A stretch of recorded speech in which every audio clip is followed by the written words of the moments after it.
Olá, pessoal, sejam todos bem-vindos ao nosso Jantar com Tecnologia. Hoje, quinta-feira, é dia de conversarmos sobre tecnologia. E hoje eu preparei uma conversa muito interessante sobre tecnologia da informação e sobre software também. Uma palavra que a gente usa muito e que muitas vezes a gente confunde o que ela significa, mas a maioria das pessoas entende que é um programa, ou um sistema, ou as duas coisas.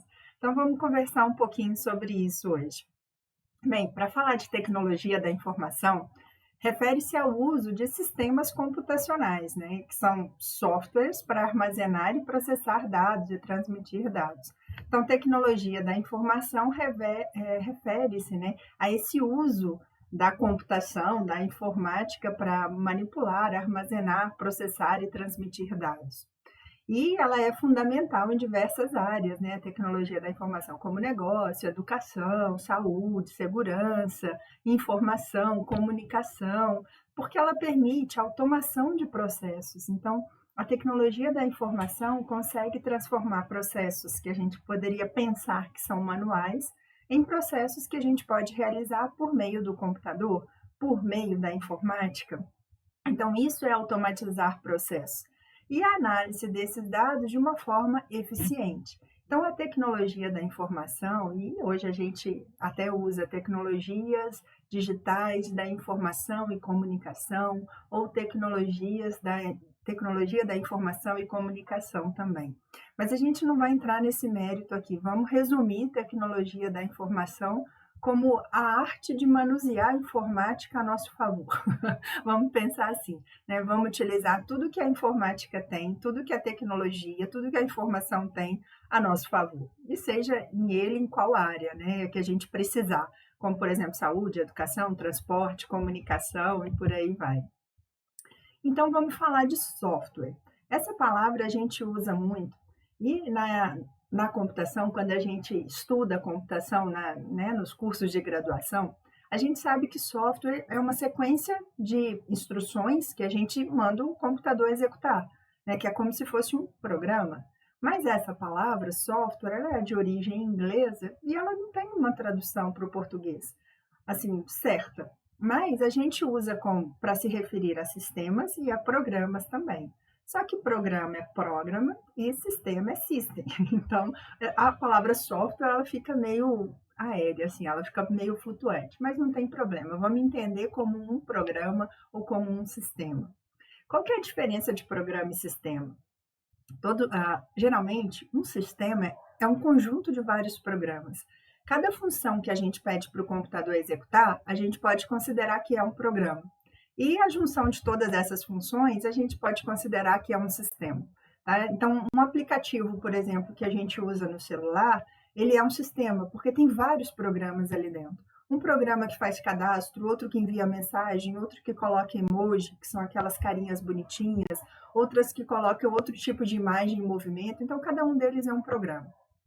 Tá? Então, vamos pensar assim que fica mais fácil. E a gente pode definir também programa como a gente pode definir também o software, né, como programas, dados, instruções, comandos que o computador executa, que o smartphone executa, que o telefone celular executa, que o tablet executa e qualquer outro dispositivo. A Alexia, a geladeira.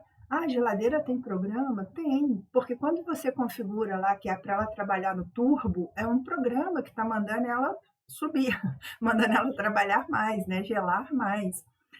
O micro-ondas, a máquina de lavar roupa, quando você programa lá para ela trabalhar no modo, por exemplo, leve, ou no modo pesado, ou no modo de economia de água, são programas que tem ali dentro para fazer a máquina funcionar assim. Então, ele é responsável, né, se a gente pode assim dizer, responsável pela máquina executar aquilo que a gente precisa, ou que a gente quer que ela faça, ou que a gente programou para ela fazer. Então, ele é classificado, né, o software, como uma parte lógica do computador. Né? O computador é formado de hardware e software. Hardware sendo as partes físicas, como teclado, mouse, processador, memória, e o software sendo as partes lógicas, né? Então, os programas e os sistemas, etc. Então, o que a gente tem? Vários tipos de softwares, né? Vários tipos de sistemas E aí a gente tem uma coisa muito interessante, assim, a gente considera software de sistema. Putz, né? Software de sistema não é a mesma coisa? Não é a mesma coisa, mas a gente pode entender como a mesma coisa. Mas software de sistema, ou sistemas que controlam dispositivos, são geralmente os sistemas operacionais que nós chamamos. E esses sistemas operacionais, nos computadores, a gente usa vários, como, por exemplo, o Windows. Hoje nós utilizamos o Windows 11, mas no passado a gente já utilizou outros Windows famosos também, como, por exemplo, o Windows XP, o Windows 98, o Windows 95, o Windows Vista e por aí vai, né? A Microsoft não é muito criativa no nome dos sistemas operacionais dela. A gente tem também os sistemas que são baseados em software aberto, né, que a gente pode falar. São sistemas operacionais Linux, e tem vários sistemas, como, por exemplo, o Fedora, como, por exemplo, o Mint, mas não se preocupem com isso, não. Geralmente, esses sistemas, o Ubuntu, já vêm instalados no computador, né? A gente só vai aprender a usar. Sistemas também para smartphones, como o iOS, que é o da Apple, como o Android, que a gente usa no Samsung, no Motorola, diversos tipos de celulares, a gente usa o Android, que também é um software de sistema, um sistema operacional que controla o funcionamento daquela máquina. Além desses sistemas, que a gente chama de sistemas operacionais, a gente pode considerar também alguns sistemas chamados de firmwares. O que são esses sistemas? São sistemas de configuração do dispositivo. Então, por exemplo, eu vou configurar a hora, data. Então, sistemas que eu posso atualizar de vez em quando para que eles tragam uma nova funcionalidade. Então, geralmente a gente faz isso, fala assim, meu aparelho não está funcionando, então eu vou atualizar o software dele. Nesse atualizar o software, a gente está atualizando o firmware, ou a gente está atualizando o drive de funcionamento dele, que a gente também pode chamar assim. Outros programas também que a gente usa, né, softwares de sistema, são os tradutores de linguagem de programação. E isso é mais para quem trabalha com programação. É muito comum a gente ouvir assim, meu neto, meu sobrinho está fazendo programa e está ganhando um dinheirão com isso, né? Ele nem formou, ele está no ensino médio ainda, e ele faz sites, ele constrói sites e ele está ganhando dinheiro com isso. Então, esses softwares que eles usam para construir esses sites, para construir esses aplicativos, também são chamados de software de sistema. Então, são sistemas mais parrudos, né? Sistemas responsáveis por produzir outros sistemas, né? Outros aplicativos. E é muito interessante. Hoje, a parte de programação é a parte que mais cresce, né? E não é porque ela é a mais importante da informática, é porque ela dá base para as outras. Assim, sem sombra de dúvida, quando a gente quer fazer um programa, um aplicativo, quando a gente quer configurar, por exemplo, um roteador na rede, quando a gente quer configurar segurança na rede, então a gente faz uma programação. Programação realmente é algo que a gente precisa trabalhar muito e cada vez mais. Então, vamos seguir com mais um pouco aqui. O que seriam esses softwares de programação? Trata-se de um conjunto de ferramentas que permitem o desenvolvedor criar, editar outros softwares, né? Criar outros softwares. Então, por exemplo, tem alguns nomes que talvez vocês já ouviram falar, como C, C++, Java. Anteriores a esse, a gente tem o Delphi, né? Eu fiz curso de Delphi, por exemplo, quando eu estava na faculdade. Eu estudei essa linguagem de programação. A gente tem também JavaScript, o Python, o PHP, que é muito utilizado para site. Tem um outro chamado Ruby, que é muito utilizado, quer dizer, é menos utilizado para site, mas é muito bom. Mas os profissionais que sabem programar com essas linguagens estão valendo ouro no mercado, porque realmente é difícil achar. São sistemas mais antigos, então a gente precisa trabalhar mais. Tá bom. Vamos lá, continuando aqui, né? Então, esses ambientes de desenvolvimento de programação, a gente trabalha com software de programação, né? Então, como sistemas, software de sistemas que constroem outros sistemas. Então, isso é muito legal de fazer e é uma parte boa.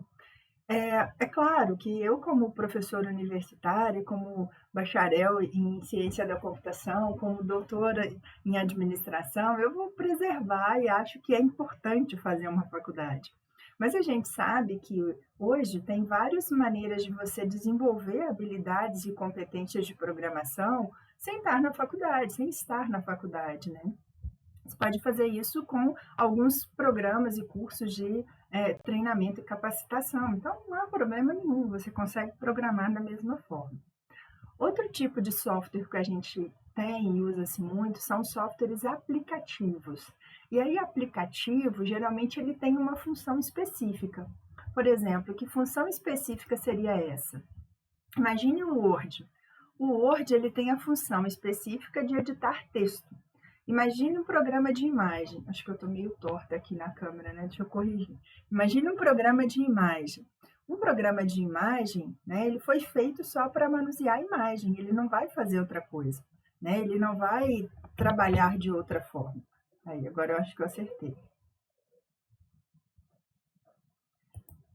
Então, esses softwares aplicativos não é só para essas coisas que a gente usa. A gente usa também, por exemplo, arquitetos e engenheiros usam o AutoCAD, que no passado era um programa extremamente difícil de manusear, mas hoje ele é um programa simples. A gente tem o BIM também, que eu não sei se eu posso dizer que o BIM é um programa, porque ele também é uma modelagem, né? Mas tem ali um programa, né? Um desenvolvimento por trás do BIM para os engenheiros, que traz já vamos dizer assim, um orçamento de não só a parte desculpa, ele traz um projeto não só do orçamento ou da visão de layout daquele projeto, daquela casa ou daquele apartamento, mas ele traz uma visão completa disso, de tudo, da etapa de executiva até a etapa operacional.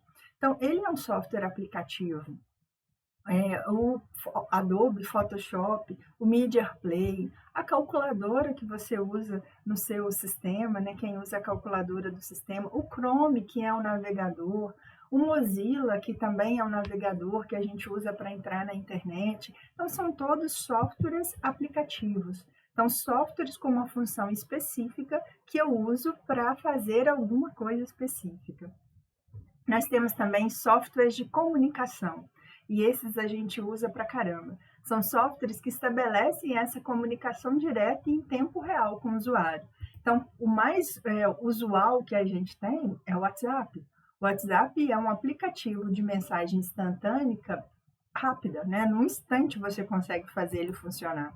Então, ele é um software de comunicação. Nós temos o Gmail, nós temos o Google Meet, o Messenger, o Zoom, são todos softwares ou aplicativos de comunicação, né, software de comunicação, que a gente usa com essa intenção de se comunicar. Ninguém abre o Gmail para digitar um texto. Ninguém abre o WhatsApp para editar uma imagem. A gente abre para mandar imagem. A gente abre o Gmail para mandar um e-mail. Né? Então, a gente não vai trabalhar outra coisa que não seja isso. Então, é muito interessante esses softwares de comunicação, que estão cada vez mais aprimorados. Nós temos também os softwares de jogos. O que seriam esses softwares de jogos? É claro que quem não joga muito na internet não usa muito, mas são softwares que os caras usam para jogar, são recreativos realmente, né? Tem vários assim famosos, como o League of Legends, a gente tem também o Counter Strike, a gente tem um que fugiu agora, mas que é muito usado. E os pessoal joga e joga para valer, então tem campeonatos, tem treinamentos para isso, né? O que a gente chama de e-sports, que são os esportes eletrônicos, né? Então a gente tem vários exemplos de softwares de jogo, né, de jogos que são usados para fazer esse jogo online, esse jogo eletrônico. Temos também alguns softwares de web ou web app. App vem de aplicativo, tá? E web vem de internet. Né? Web é como se fosse a internet reduzida ali, né? Ou traduzida, né? Web seria isso, é uma rede, né? Então a internet ela ganhou também esse acrônimo aí de web. Então os softwares que hospedam esses servidores online, né? Porque quando a gente constrói um site, Um site ele tem várias informações, vários dados, né? Como, por exemplo, dados de texto, de imagem, de vídeo, de formulário, que tem hora que você preenche algum formulário. Então, esses dados ficam armazenados num servidor. Geralmente, quando a gente aluga um servidor para armazenar os dados dos nossos sites e depois a gente disponibiliza o site para todo mundo, deixa público. Mas as pessoas só veem aquela versão bonita, executável do site, né? Ela pode também ver a fonte, ver algumas coisas de programação ali. E tem hora que eu falo que é um comando inocente, mas tem hora que a gente clica em algum lugar no site e que aparece assim do lado esquerdo da tela, ou né, do lado esquerdo da tela, né, de quem está ali, mas do meu lado direito aqui, aparece um programa ali, né, um tanto de linha de código que a pessoa fala, puxa, estraguei o site. Não tem nada disso. Ele só mostrou o esqueleto daquele site, né, como se fosse realmente um raio-x daquele site, e ele mostra o esqueleto ali. Então, ele tirou a parte bonita, tirou a parte visual ali e deixou o esqueleto lá, que é a programação realmente, que são os comandos que esse site executa. Então, não há problema nenhum, a gente não perde nada com isso, o site não sai do ar, não tem nada disso. Mas esses softwares de web, né, são justamente esses navegadores. E aí agora a gente tem um volume de navegadores muito grande. No passado, a gente tinha basicamente o Internet da Microsoft, Internet Explorer. Hoje a gente tem o Edge, que melhorou bastante. O Mozilla entrou como um software livre, assim vamos dizer, como um software gratuito, Mozilla Firefox. A Google entrou forte também, trouxe o Google Chrome, que é muito utilizado. A gente tem outros, como o Opera, como o Safari, que é da Apple, que todos entram na internet da mesma forma. E aí a gente falar qual é melhor ou pior, vai muito da experiência de cada um, como eu sempre digo. A experiência de cada um vai falar se o software é melhor ou se o software é pior. Nos navegadores não é diferente. Então, se eu tenho uma boa experiência, por exemplo, com o Edge, que é da Microsoft, eu vou falar que ele é o melhor. Se eu tenho uma experiência com o Chrome, né, da Google, eu vou falar que ele é o melhor porque ele está me atendendo. Então, é mais ou menos por aí. Eu não gosto de brigar muito com a informática, com o computador, com os softwares, né? Eu aceito muito o que eles trazem para mim. Então, a gente vai bem. Quando a gente começa a brigar muito com sistemas, né? Mas ele é ruim, ele tinha que fazer dessa forma. Então, troca de sistema. Porque o sistema, ele é proprietário, né? Não dá para a gente trocar algumas coisas simples. Algumas coisas as empresas deixam disponível para o usuário trocar, outras não. E você ficar passando raiva é pior, né? Que não vai adiantar nada também. Desculpa. Então, a gente tem várias opções e você escolhe a que você mais se adequa a ela. Por exemplo, no celular, muitas pessoas usam o Google Chrome no celular, né? Então, vai lá no celular, instala o Chrome e utiliza ele. E ele funciona bem. Tem pessoas que não gostam de usar e preferem usar o navegador que a empresa está oferecendo, como, por exemplo, a Apple oferece o Safari. Use o Safari. Se não está satisfeita com ele, instala outro, porque você não vai conseguir mudá-lo, né? Você não vai conseguir fazer ele diferente. Então, tentar se adaptar aí. E a gente tem também para o web outros que não são só navegadores, a gente tem outros tipos de softwares que fazem outras funções, como, por exemplo, o Google Drive. O que é o Google Drive? É um espaço, tá? Vamos dizer assim, é um switch, é um espaço virtual que você tem de armazenamento. Então, a Google te oferece um espaço no servidor dela, que você salva os seus arquivos lá, sejam eles fotos, sejam eles vídeos, sejam eles texto, e você pode acessar esses dados de qualquer lugar por meio do Google Drive. Então, quando você entra no Gmail, que é o seu e-mail, em cima, assim, na parte de cima, tem 9 pontinhos. Ali, quando você clica, você vê todos os outros softwares, todos os outros programas, todos os outros suítes que a Google te oferece. Tem alguns que são gratuitos e tem alguns que são pagos. O Google Drive tem uma versão gratuita com limite de tamanho. Se não me engano, são 5 GB. Se você passar disso, você tem que pagar, né? Ou você tem que apagar alguns dados que estão lá, antigos, alguns dados que você acha que não são importantes, para você salvar mais e continuar no plano gratuito. A gente tem também alguns suítes de aplicativos que a gente também chama de software web, como o Canva Web. O Canva é uma grande plataforma que a gente pode fazer cartões virtuais, vídeos, apresentação de texto. Então a gente usa muito para editar até vídeos que a gente disponibiliza na internet, que a gente disponibiliza nas redes virtuais. Então é uma grande plataforma, é um grande software que tem vários programas lá dentro que você pode usar. E também tem a parte gratuita e tem a parte paga. Você pode usar gratuitamente, tem um limite, e pode comprar também uma parte mais avançada, mais profissional. E tem vários outros. E aí a gente cai num que é muito famoso, né? Um conjunto de aplicativos que fazem funções específicas, que é o pacote Microsoft Office. No passado era só Microsoft Office. Agora é Microsoft Office 360. Já tem um tempo que é 360 até. Mas ali tem aplicativos como o Word, o PowerPoint, o Excel, o Access, o Power BI eu acho que está lá também. Aí o Power BI é muito interessante porque é um software de gerenciamento de dados. Então, eu não vou nem dizer que ele é um Excel aprimorado, porque quem trabalha com Power BI vai me xingar, né? Vai falar, não, você tá maluca, tem nada a ver, o Excel é arcaico, é da era Jurássica e o BI é algo mais novo. Mas, basicamente, é trabalhar com dados. Quem trabalhou com Microsoft Access também, que era um programa de dados que a gente usava muito, sabe que o Power BI é muito melhor. Então, esse conjunto de aplicativos que a gente tem, né, no Microsoft Office 360, são pagos, né? A maioria é pago. Tem hora que a nossa empresa ou a nossa instituição de ensino faz convênio com a Microsoft e libera para a gente o acesso a esses aplicativos, mas na maior parte das vezes é pago. Tá? Então, a gente tem que pagar a licença para usar esse pacote, para usar esses softwares aí. Aí nós temos também algo que está muito em alta, que são os softwares de inteligência artificial. Inteligência artificial, todo mundo gosta de falar desse tipo de software, né? A gente chama de softwares de inteligência artificial ou softwares de IA, todo mundo entende.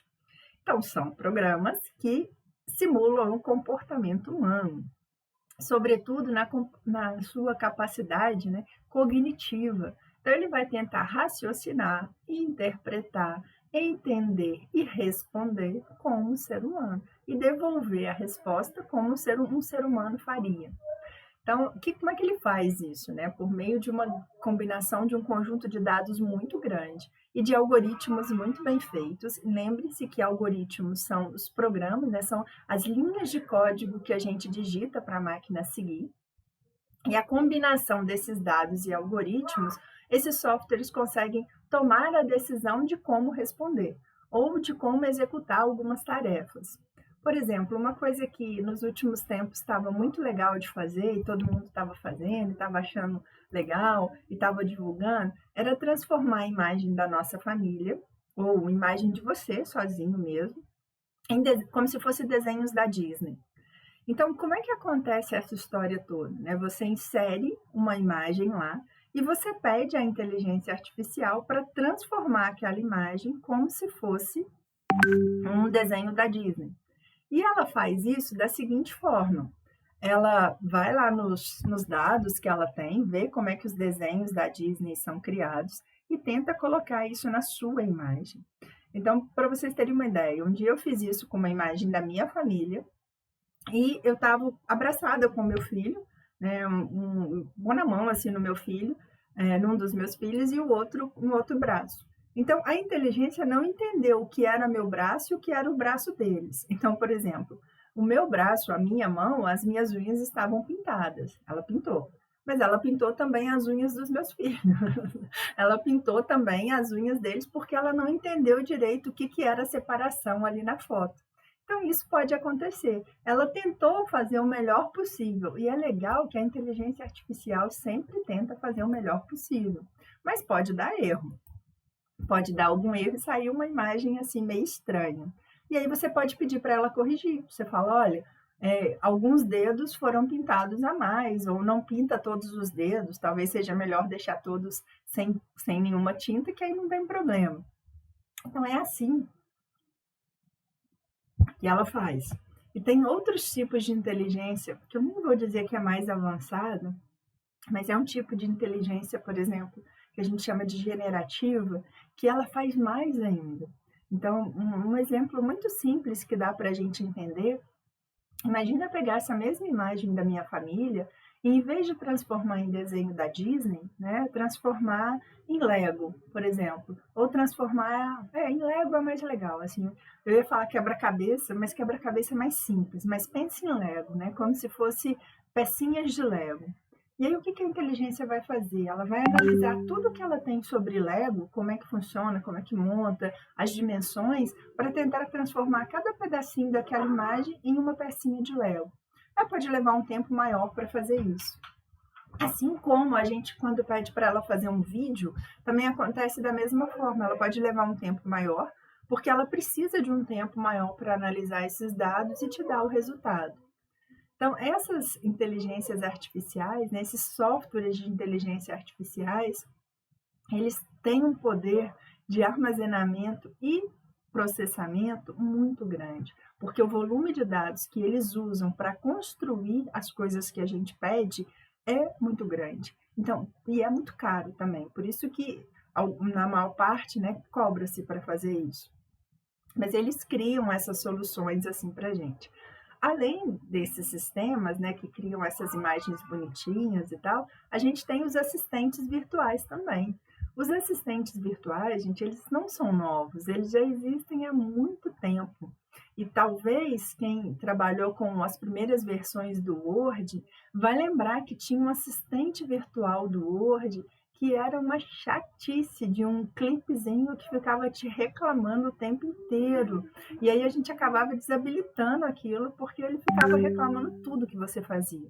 Por exemplo, hoje a gente digita um texto e você depois pede o Word para corrigir, ou depois você pede para formatar, mas depois, né, você faz isso. Esse assistente fazia isso online. À medida que você digitou, ele já reclamava que estava errado ou que você tinha que fazer outra coisa. Então, atrasava um pouco. Eu, pelo menos, achava que atrasava um pouco, né? Mas esses assistentes virtuais, então, eles já existem há muito tempo. Hoje a gente tem assistentes como a Siri, a Alexia, né, e vários outros aí. Além do mais, a gente tem exemplos também desse sistema, desses softwares de inteligência artificial nos carros autônomos, nos chatbots. Vamos imaginar primeiro os carros autônomos. Como é que eles funcionam? Tá? Imagina você entrar num carro e você precisa seguir uma rua reta. Vamos supor que não tenha que virar nada, não tenha sinal, você está numa autoestrada, pode andar.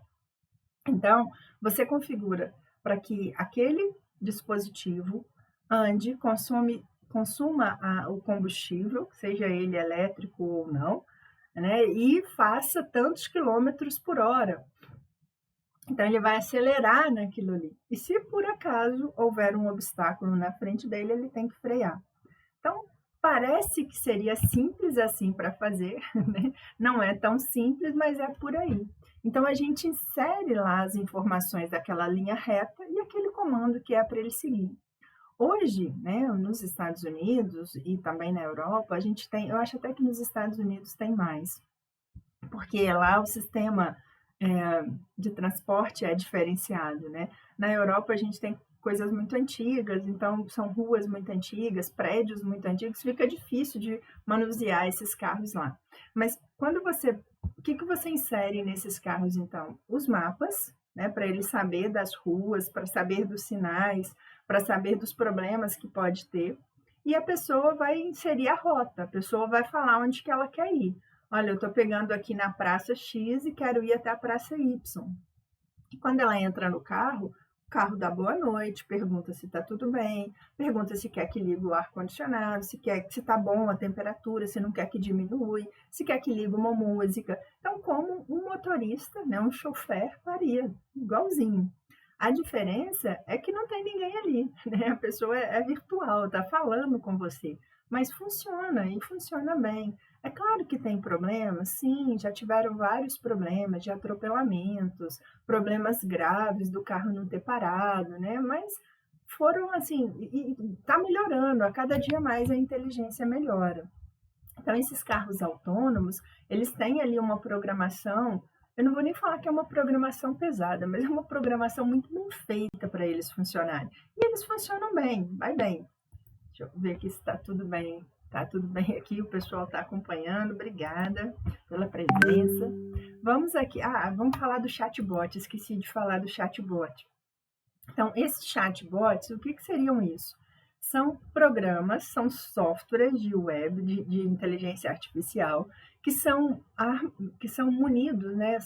Eles armazenam informações de algum produto específico. Por exemplo, imagina que você precise entrar no site da Receita Federal para ter informação da restituição do imposto de renda no Brasil.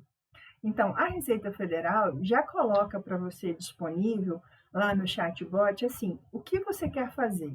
Número 1, restituição. Número 2, declaração. Número 3, verificação. Aí você digita o número 1, que é a restituição. Daí ela te pergunta o seu CPF, a sua data de nascimento e pede para você confirmar, por exemplo, que não é um robô, que é um ser humano.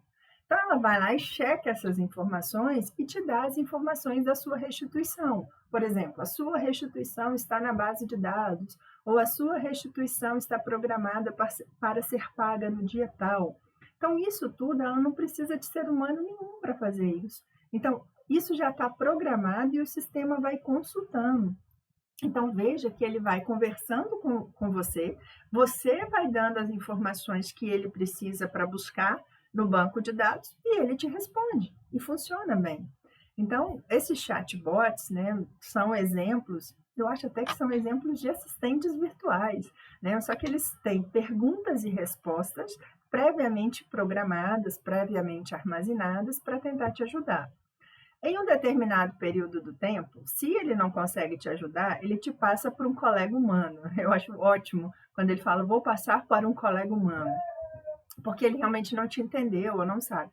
Ou pior, quando ele fala assim, vou encerrar porque não te entendi, ou porque não compreendi, ou porque você não me compreendeu. Né? Tem uns que jogam para gente, assim, a gente fica pé da vida, falando, poxa, mas eu não quero isso. Mas ali tem essa programação, não adianta, ele não vai fazer diferente daquilo ali. Mas é algo que chegou para ficar também. Então, a cada dia mais, esses chatbots serão aperfeiçoados para nos ajudar a resolver com mais rapidez. Tem algumas coisas que são muito práticas de fazer. Por exemplo, imagina que você quer uma segunda via de um boleto da agência de luz, da agência de água, né? Então o chatbot te pergunta qual, né, o seu problema, você fala que é boleto, né? Ou você digita lá boleto, ou digita a segunda via, e na hora ele te dá esse boleto atualizado, ou o código de barras atualizado, ou o código Pix para você pagar na hora. Então isso é ótimo, que você não tem que ligar para ninguém, você não tem que entrar no site, você não tem que digitar login e senha para fazer isso. Então, são coisas que nos ajudam, né, a desenvolver, né, a fazer mais rápido, né, a entregar mais rápido os resultados. Outros tipos de software que a gente tem são chamados de software livres, ou software livre. O que é um software livre? Esse conceito, ele fala que é um programa que dá a liberdade da gente modificá-lo, de um programa que você pode contribuir para o aprimoramento dele ou para a modificação dele. É claro que não são todos, né? A gente, na computação, a gente tem o Linux com diversos softwares que nos dão a liberdade de contribuir e de modificar, mas existem outros também. Por exemplo, talvez nem todos saibam, mas o OpenOffice, né, que é mais ou menos um pacote, Office vem de escritório, né? Então a gente tem lá o editor de texto, o editor de planilha, o editor de apresentação, que você pode dar dicas lá para melhorar aquele software. Nós temos também, para quem trabalha com desenvolvimento, o Eclipse. O Eclipse é como se fosse uma linguagem também que você desenvolve programas, você aprende a desenvolver programas e que você pode dar contribuição para ele melhorar, né? Alguma coisa que você acha que seja interessante para ele melhorar. Então, software livre tem esse conceito de você poder contribuir para o aprimoramento daquele software. Então, tem esse conceito de você poder modificar alguma coisa ali em prol das pessoas, né? Em prol de todo mundo. Uma coisa que talvez seja bom para você, vai ser bom para outras pessoas também. Então, você dá uma pequena dica de falar assim, olha, esse ícone devia estar no lugar tal. Né? Você talvez não consiga fazer isso, mas você consegue solicitar, você consegue sugerir para que mude. Então, voltando aqui ao início do nosso jantar com tecnologia, a gente falou hoje, né, de tecnologia e de software. Software é a parte física, a parte lógica dos computadores, né, que comandam os computadores para funcionar. Todo dispositivo do computador ou de qualquer outro dispositivo, ele tem esse sistema ou esse software que o ajudam a trabalhar um com o outro e também sozinho.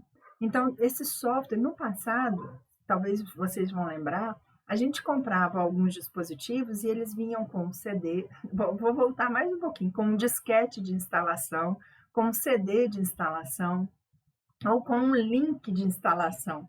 Né? Então, hoje a gente vem com esse link, ou com um código de barra, ou com um código Pix, onde você faz a instalação do software que vai fazer aquele produto funcionar. E é muito interessante, por exemplo, eu vou dar um exemplo que aconteceu esses dias comigo. Uma balança digital. Comprei uma balança digital e, além de pesar, ela também dava outras informações ali, né, de impedância e tudo mais. Mas quando eu fui baixar o software para fazer isso, ele está em mandarim. E eu não falo mandarim, eu não entendo mandarim. Então, eu preciso atualizar esse software para ver se ele tem uma versão em outra língua, que seja inglês, que seja português, porque senão eu não vou conseguir utilizar todas as funcionalidades da balança. Então, veja, uma balança digital não é um computador, mas ela tem um software para que ela te entregue mais funcionalidade. Se você não quiser usar, ok, você vai subir na balança, vai pesar, ela vai te dar seu peso, sem problema nenhum. Mas se você quiser utilizar mais funcionalidade, você vai ter que baixar o software para que o software faça interação com ela e ela mande as informações para ele. Então, é muito interessante como que os sistemas realmente são bem programados, são bem construídos, e eles trazem softwares que fazem aquele dispositivo funcionar e te entregar mais, né? Te entregar mais algumas coisas. E aí eu faço uma comparação até muito legal, que eu lembro que na época que eu estudava, os professores faziam. Pensa no controle remoto da televisão. Você utiliza todos os botões do controle remoto? Né? Pouca gente utiliza todos os botões. Daí, o que aconteceu ao longo dos anos? Diminuíram o número de botões. Hoje chega ao ponto da gente ter um controle remoto com 5 botões, né? Ou com 6 botões apenas. Tem um dispositivo da Apple que é o Apple TV, né? Um dispositivo pequenininho assim, que você consegue ver filmes, ver séries, ver vários tipos de streamings, documentários via internet. Isso já é antigo. E a Apple, vou dizer aí, né, por experiência, que eu comprei esse dispositivo já fazem 15 anos ou mais, e naquela época o controle não tinha botão. O controle tinha uma espécie de joystick, assim, uma rodinha que você levava para a direita, para a esquerda, para cima e para baixo. Não tinha nem botão de liga e desliga. Então vejam como eles são inovadores nesse sentido. Não quer dizer que você não precisa ligar, quer dizer que os dispositivos já se comunicam sozinhos, né? Então quer dizer que a hora que você liga na tomada e liga na televisão, ele já liga, não precisa de você ter um botão de ligar e desligar. Né? Então, essas questões são muito utilizadas hoje em dia em diversos dispositivos e a gente tem softwares que comandam isso. Então, se você não instalar, você não vai conseguir funcionar. Existem outros softwares, como eu falei, em streaming a gente tem que assistir vídeos. Então, a gente tem, por exemplo, o software da Netflix, do Google Play e de outros, Prime, Amazon Prime, Prime Video, na verdade, Samsung também tem alguns, tem vários. Mas o que que você precisa fazer para assistir isso no seu celular? Baixar o software, né. Se você não baixa o software que vai fazer aquilo funcionar, você não consegue assistir. Então, o software é a parte lógica que comanda esses dispositivos todos, né. No caso do streaming, não tem dispositivo ali, é só para você usar a televisão, ou o smartphone, ou seu computador, para fazer com que você tenha acesso àquele serviço, né, para que você tenha acesso àquele tipo de serviço. Então, hoje a gente falou sobre esses softwares todos, e lembrando então que a gente pode pensar que um software é um programa, é um sistema, é um conjunto de programas, né? Então, a gente tem que o software é a parte lógica do computador. Ele que comanda o computador, ele que faz o computador fazer o que a gente precisa e o que a gente quer fazer com ele, né? Quer que ele faça para a gente. Muita gente fala, meu computador tem vontade própria. Não tem. Ou ele foi mal programado, ou você não soube pedir ou mandar ele fazer alguma coisa, por vários motivos.